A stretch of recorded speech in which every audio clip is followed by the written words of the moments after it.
Hi there, I'm Clifford Bates, and welcome now to reading Aristotle's Nicomachean Ethics. Today we're looking at chapter 8 of book 10, which is the penultimate chapter of the Ethics, the last book of the Ethics. We're continuing the question of happiness and the best way of life. We just looked at the last chapter. We addressed three arguments, and actually one argument that had three dimensions of this debate of what is that it was tied to contemplation, versus political life, um, the life of contemplation versus the life of action, the supremacy of contemplation over action. Now, we're now getting chapter 8,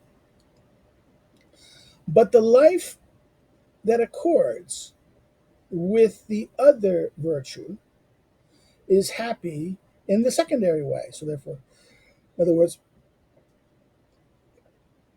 the life that accords with the other virtue, action, removes the life action, right, is happy in a secondary way. For the activities that accord with such virtue are characteristically human ones. Okay, this is the human ones, not the divine ones.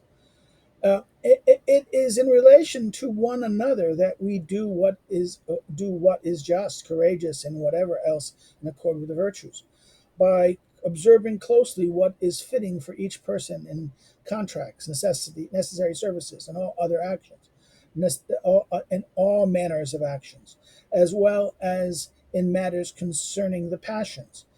And all of these concerns appears to be characteristically human. So therefore, if the previous one, the highest, seems to be tied with the divine, that goes beyond the human, this now the virtue. Now he's going to talk about how the particularly human characteristics, the things that the actions, things with actions, virtues, the virtues that deal with that. How is this connected? And he says, argue it's happiness, but in a secondary way. He's saying here, right?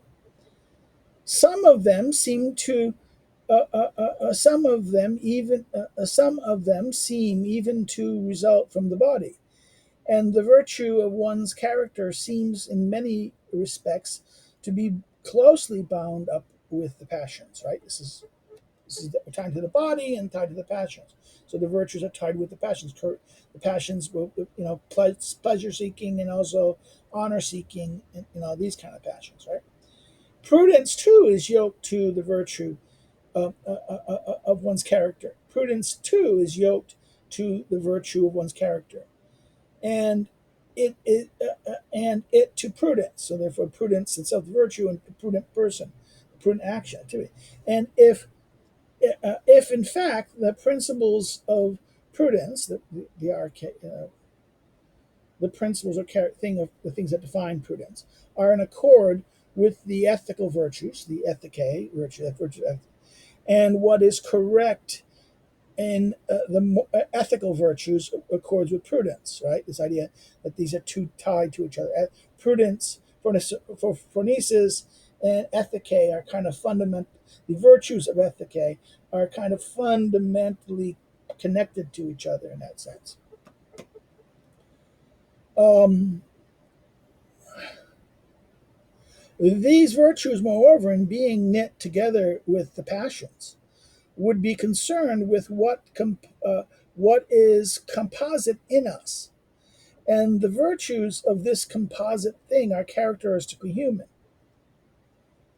Such too, then, would be both the life and the happiness that accords with these virtues. So, therefore, the life, such too would then be composite life, composite thing. The composite is put together. That both the life is a composite, something composite, and also the happiness accords with these virtues. But the happiness belonging to the intellect is separate. Let this much be said about it. To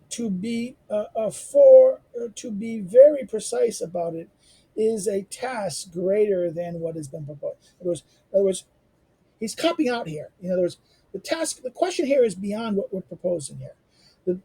To make this argument, to address this issue any further, any deeper, is beyond the scope of what we're trying to do here in the ethics. Okay, so the happiness,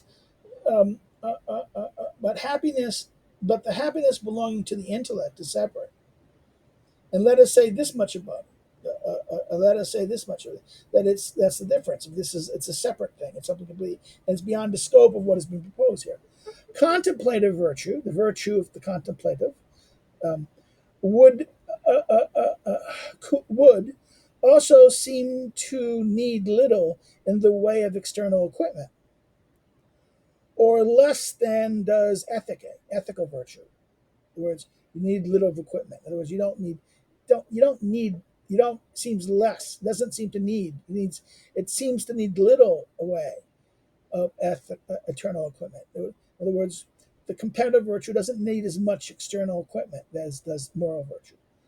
Let the need of both for the necessities be equal. Though, in fact, the politician, the political man, the politicos, labors more over what concerns the body and other sorts of things. In this respect, there might be only a small difference between them. But when it comes to the activities, more ethicae, and contemplative, right, there will be a great difference. So even though that in terms of this, but when it comes to turn to the activities, because in other words, for the liberal person will need money with a view to doing what is liberal. The just person would need money. Person two will need money for making repayments. A person wishes are manifest, and even the unjust pretend that they wish to act justly. So, in other words, the clause here. In other words, you need money. In other words, to be just, you need to have resources. Justice needs equipment, needs resources. If you have no resource, intentionality, I wish to be good, is not good enough. It's not just. Even the unjust person may say he wishes to be good. He says right here that and just pretend that they wish to act justly. The courageous person will need power, needs things, needs tumos, things like this. If in fact he will bring to completion anything that accords with his virtue. Right? The courageous person will need to have, things that will deliver what he seeks. Right? He needs to bring victory. He needs to accomplish. He needs to defeat his enemy. He needs to have power over his enemy, defeat Dumas in that sense. If he wishes, and if he will bring to completion anything that accords with that virtue. And the moderate person, the sophosunos, will need license to act immoderately. In other words, he must also have the capacity to be immoderate. The sophosunos is not simply who just has no feeling, insensitive. He also has desires. He has the capacity to act immoderate, to act licentiously. For how else will he or anyone else, or he or any of the others be manifested? He says, how will he or the others manifest these persons of this? It is also disputed whether the most authoritative things, the ruling thing in virtue, is the choice or the actions involved. Is the ruling thing, is it the choice or the actions involved? On the grounds that virtue is found in both things, both the choice and the doing, right?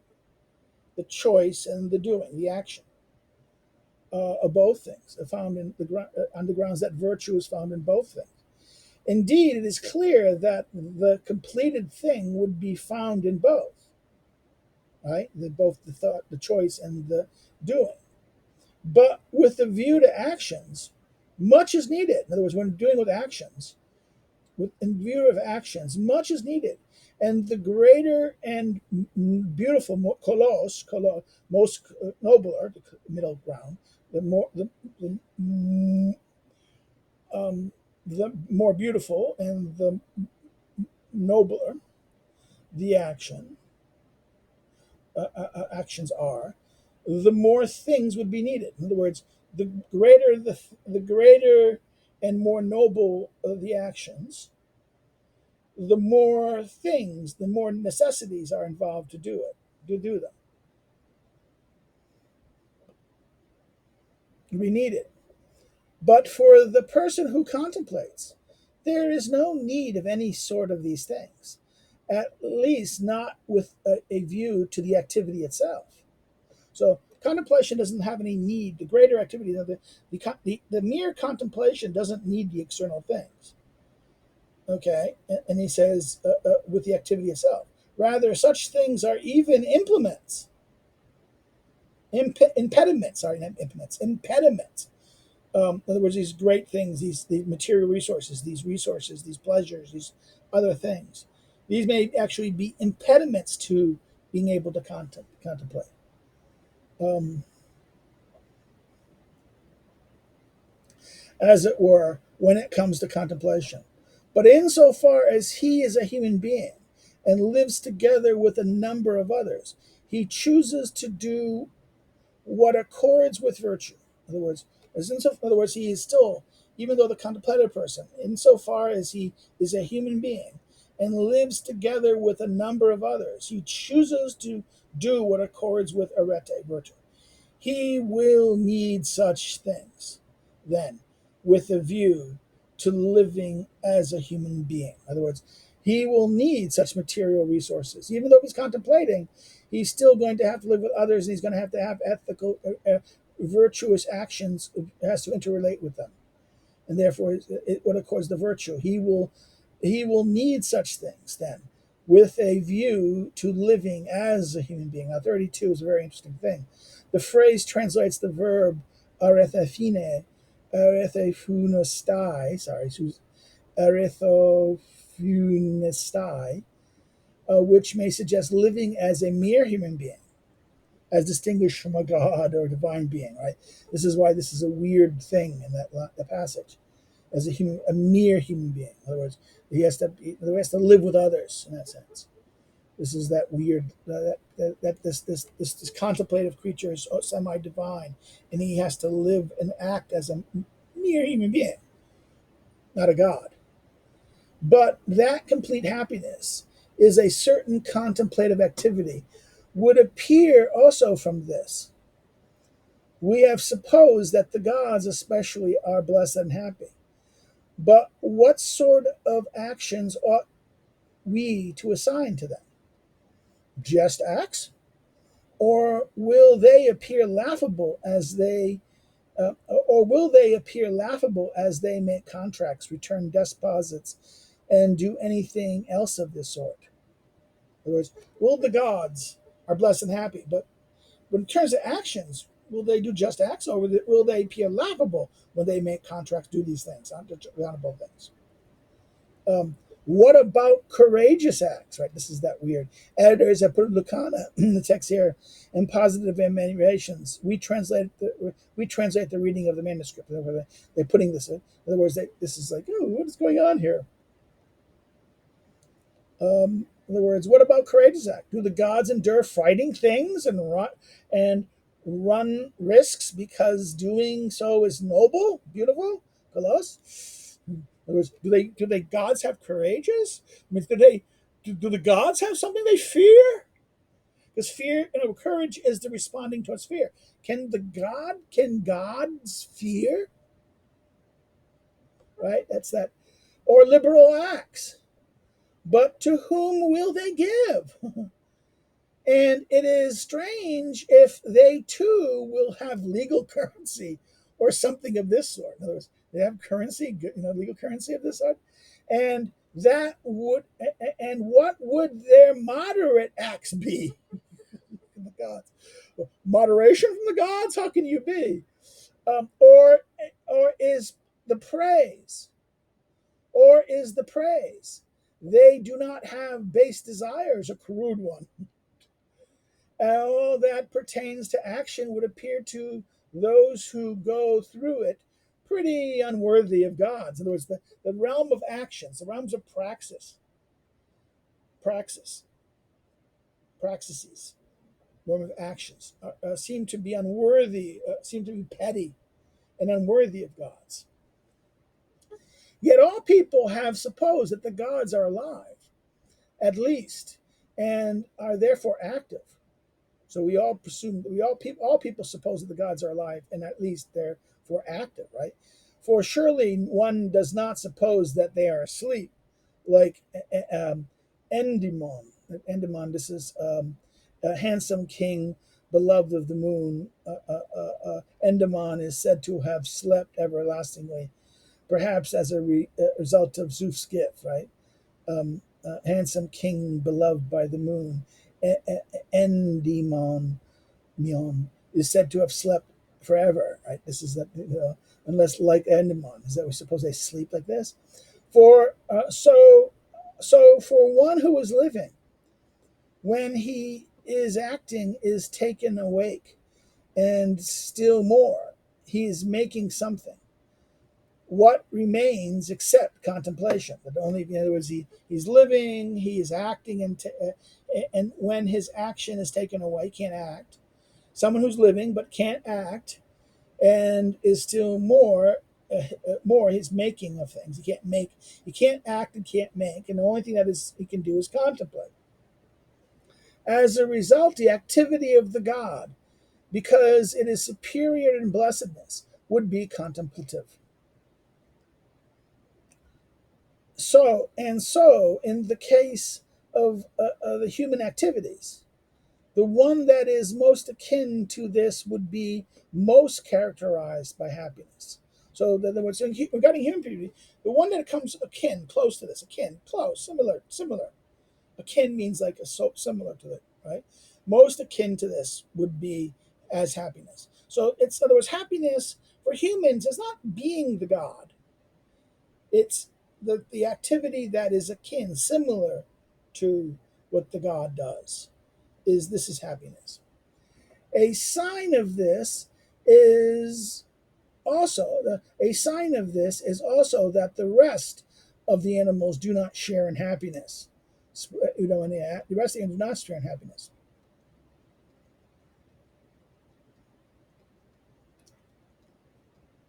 because they are completely deprived of such activity. So that, unless you can contemplate, you can't be happy. In other words, animals can't contemplate. Because they can't contemplate, they are deprived of this.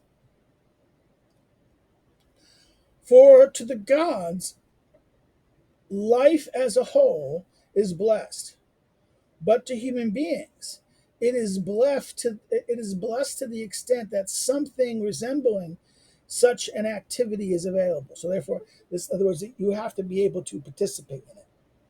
So therefore, the gods itself, their whole life is blessed. But for human beings, it is blessed to the extent that they are able to participate, resembling such activity is available. But none of the other animals are happy, since they in no way share in contemplation. Happiness, then, is also coextensive with contemplation. So happiness, eudaimonia, is also coextensive with contemplation. And the more contemplation is possible for some, the happier they are. Not accidentally, but in reference to contemplation. In other words, it's not accidental. The more contemplation is possible for some, the happier they are. And it's not because it's an accident. It's because of the for it is in itself honorable, choice-worthy. In other words, honorable, choice-worthy in that sense. Not choice-worthy, but honorable, worthy of honor, worthy of honor in that sense. As a result, happiness would be a certain contemplation. Happiness is understood as a certain contemplation in this sense. As a result, in this view, that happiness would be a contemplation. But but for one who is a human being, external prosperity will also be needed. So not only is this condition of contemplation, but also what? I'm sorry, once you need external prosperity. Uh, for human nature is not self-sufficient with the view to contemplating. But the body must be healthy as well. The nourishment and other such kinds of care must be available.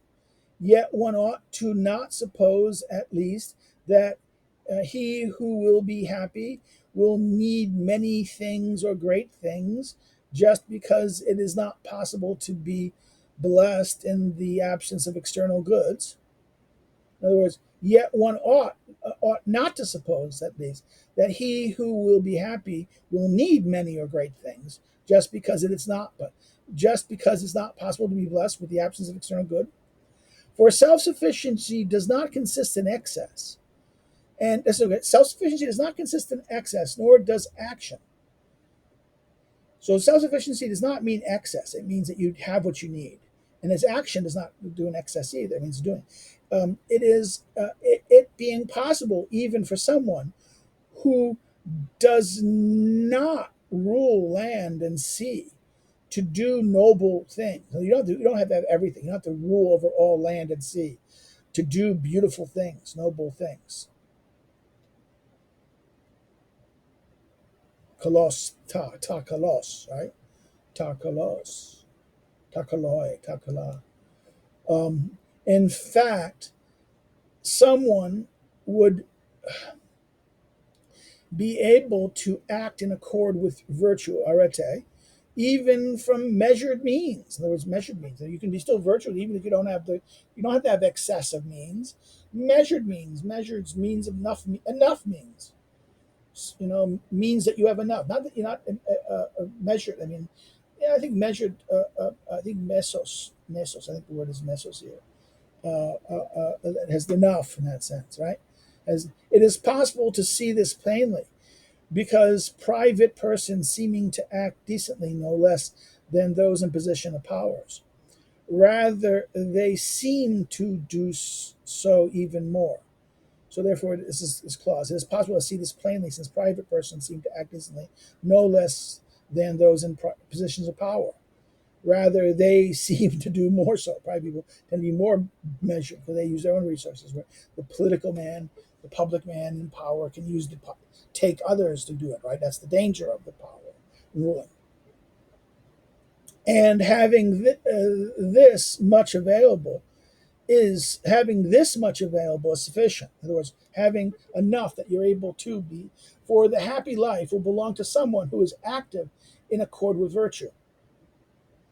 So it's not sufficiently to have excess, but just enough that you're able to act virtuously, or to be able to achieve the kind of virtue that allows one to be similar to what the gods are like. Okay.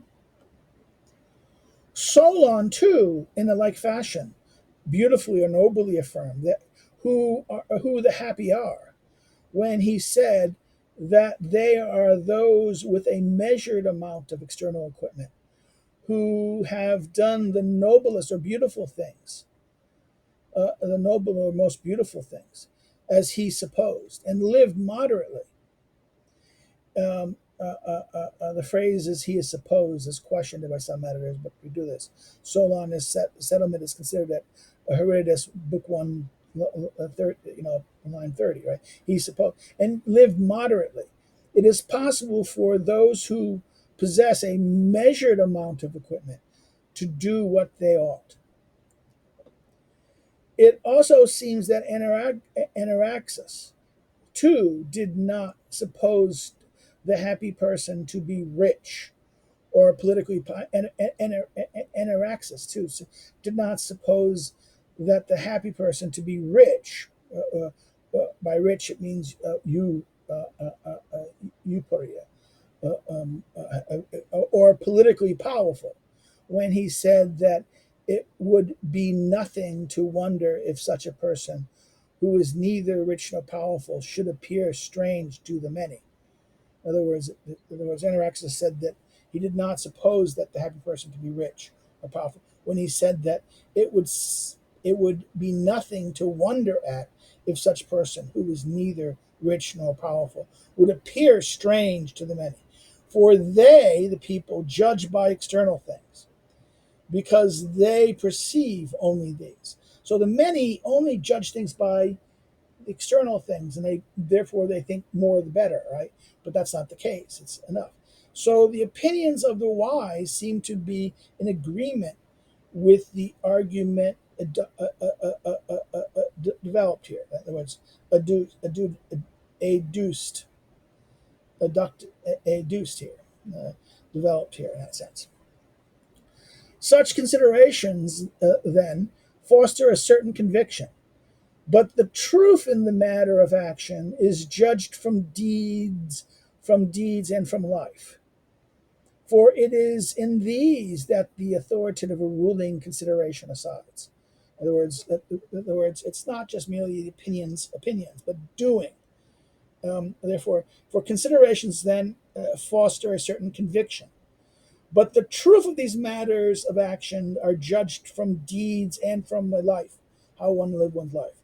It is from it is from this, that from deeds and life, that the authoritative criterions, the ruling criteria, the ruling things about this will be reside.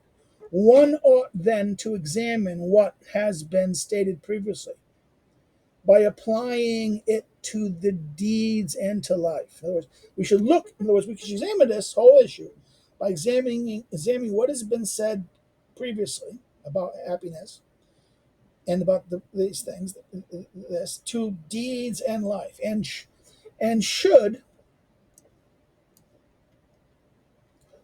what has been said be in harmony with the deeds, one ought to accept it.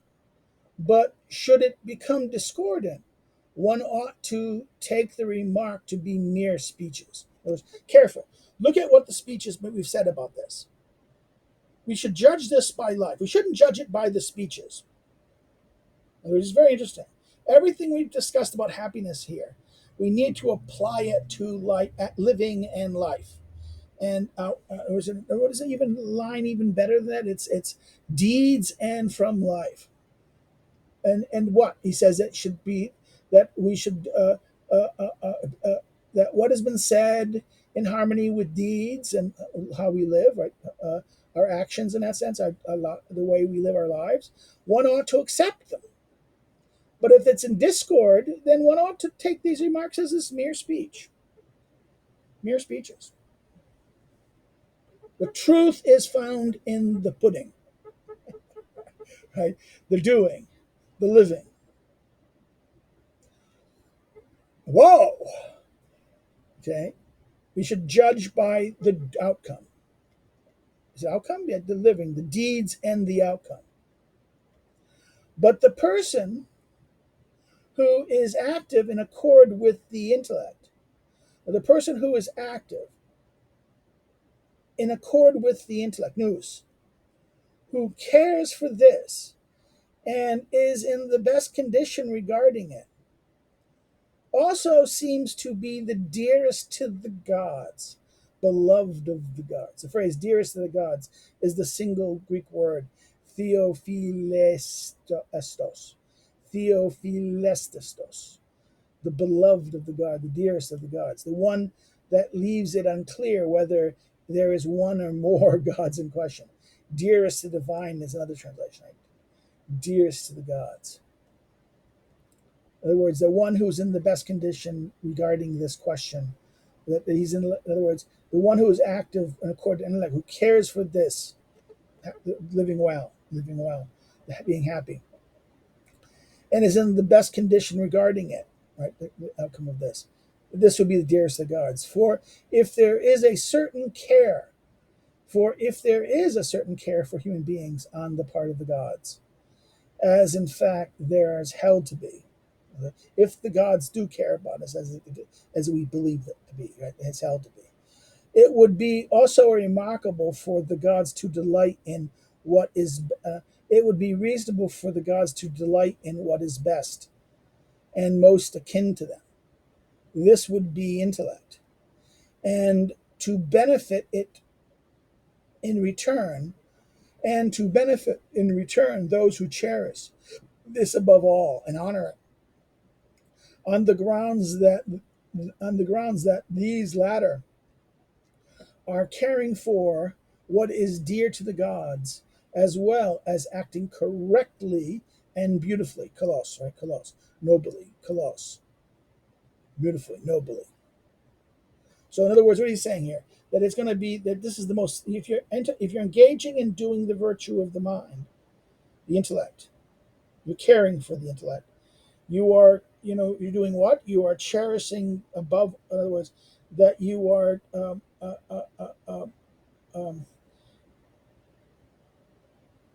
on the grounds that they're caring for what is dear to the gods as well as acting collectively and nobly. And that all these things are available to the wise person, Spudios, especially, especially is not unclear. And that all these things are available to the wise person, especially is not unclear. He is dearest to the gods, therefore, and it is likely that this person, same person, is also the happiest. So this the wise person is the happiest. Remember, the philosopher is not the wise person.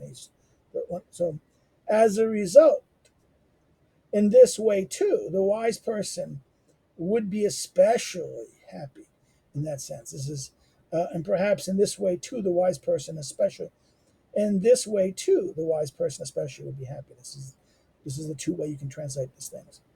As a result of this, in this way too, the wise person would be happy, would be especially happy, or yeah, or in this way too, the wise person especially would be happy, especially with how you emphasis of especially, right? And this ends the chapter. Okay, we'll stop here. You have any comments or questions, please put them below and I'll respond to them when I see them. I'll comment or add and respond to you and like this. If you've liked it, hit the like button. Please hit the like button. It helps the algorithm. It gets more attention to things. If you liked it, share it. Share it far and wide in that sense. Share it on your social media. Share it in your other things. Bring it to the attention of others. Bring the channel to the attention of others in that sense to get them to come look, check us out. If you've not subscribed, please consider subscribing to grow the channel. I'd like to grow the channel some more. We're kind of we're getting closer to that magic number. Then another thing you need to do is you can like, we said that, like, subscribe. Oh, thumbs down. If you didn't like it, you can thumbs down it. Why? Because, but say why. Say why in the comments you didn't like it. This way people can learn from it and benefit others. You can follow me on social media if you want. The links are below. If you want to know more about me as a researcher and a scholar and as a teacher and that thing, but also as a scholar and researcher, you can check out my research and things like this on the academic social media below the social media thing. Now, if you want to help me to do what I do, it's, be a contributor and be kind of a sponsor, Patreon, you can do so through links to Patreon or Subscribestar, links below, or the hype URLs.